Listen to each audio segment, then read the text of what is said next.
स्वराज मेरा जन्मसिद्ध अधिकार है। जी हाँ, आजादी के दीवानों ने इसी स्वराज को पाने के लिए हंसते हंसते अपने प्राणों की आहुति दे दी। पर आजादी के 6 दशक बाद भी क्या हम इस स्वराज को सुराज्य में बदल पाए, सुशासन में बदल पाए? ये सवाल हमारे देश के सामने यक्ष प्रश्न बनकर खड़ा है। आज लोकतंत्र मानो राजनीतिक दलों के लिए वोट लेने का ठेका बनकर रह गया है, जहां चुनाव से पहले नेताओं द्वारा भोली भाली जनता को राम राज्य के सपने दिखाए जाते हैं, पर राम राज्य के मूल्यों पर कभी भी अमल नहीं होता। जैसे ही चुनाव खत्म, मुद्दा भी खत्म और फिर शुरू होता है अपना विकास सबका विकास के नारे। तभी तो गरीबी, कुपोषण, बाल मृत्यु दर और न जाने कितनी ऐसी बुनियादी जरूरतें आज भी देश के आगे चट्टान की तरह मुंह बाए खड़ी हैं और जनता बेबस होकर लोकतंत्र को ही कोस रही है। कुछ लोगों को लगता है कभी कभी कुछ नेता, अरे क्या करो यार, हमारे यहाँ तो डेमोक्रेटिक सिस्टम ऐसा है। ऐसा नहीं है मित्रों, हमने लोकतंत्र को दोष देने का कोई कारण नहीं है। पर इस लोकतंत्र को एक नई दिशा देने का एक छोटा सा प्रयास किया है गुजरात में।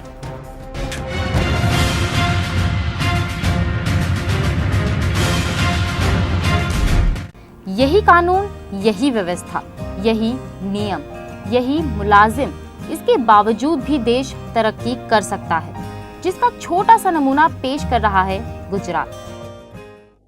यही कानून, यही व्यवस्थाएं, यही नियम, यही मुलाजिम, यही फाइलें, यही दफ्तर, उसके बावजूद भी देश को आगे बढ़ाया जा सकता है। ये मेरा विश्वास है। फर्क बस इतना है कि यहाँ शासन शासक के हाथ में नहीं बल्कि सेवक के हाथ में है।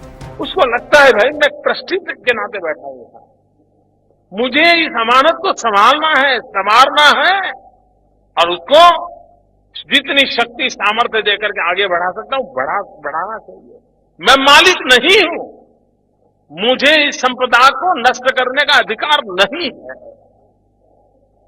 ये अगर हमारे भीतर भाव नहीं होगा तो मित्रों, ये ट्रस्ट और ट्रस्टीशिप, इसकी जुगलबंदी के बिना लोकतंत्र फलदायी नहीं कर सकते। तभी तो गुजरात के गुड गवर्नेंस की चर्चा देश में ही नहीं पूरे विश्व में हो रही है। यहाँ शासन व्यवस्था में राजनीति का कोई दखल नहीं होता, केवल राजनीतिक हस्तक्षेप होता है, नए नए विचारों का समावेश होता है। कि शासन में जो लोग आते हैं उनका काम है नीतियां बनाना, प्रशासन में जो लोग हैं उनका काम है उसका इम्प्लीमेंटेशन करना। लेकिन ये जो झगड़ा है पॉलिटिकल इंटरफेरेंस का, मैं समझता हूं उसको सही अर्थ में राजनेताओं ने भी और ब्यूरोक्रेसी ने भी समझने की आवश्यकता है। मैं इस बात का पक्षकार हूं कि पॉलिटिकल इंटरफेरेंस की जरूरत नहीं है, लेकिन पॉलिटिकल इंटरवेंशन की बहुत जरूरत होती है। और साथ ही जन भागीदारी के माध्यम से लोगों के सुझाव लिए जाते हैं, यानी जो भी योजनाएं बनती हैं उनमें पारदर्शिता होती है। यहाँ के सरकारी सेवक काम को महज नौकरी नहीं बल्कि सेवा समझते हैं।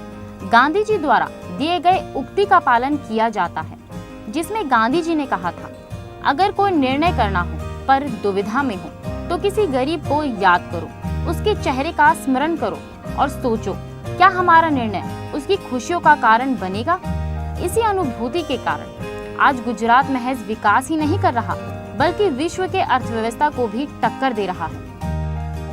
आज गुजरात विकास मॉडल को पूरे देश में लागू करने की मांग उठने लगी है। उठे भी क्यों ना।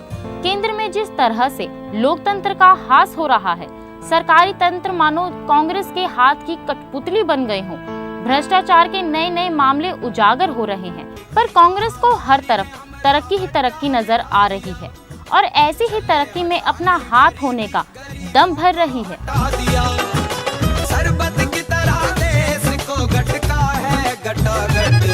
आम आदमी गई है सफा चट। तो लोग क्यों ना गुजरात की गुड गवर्नेंस की सराहना करें और इसी को देश में लागू करने की मांग करें, जहां विकास मानो कण कण में बसा हो। ये सब यहाँ तभी संभव हो पाया है क्योंकि यहाँ सुराज्य भी दिख रहा है और राम राज्य भी।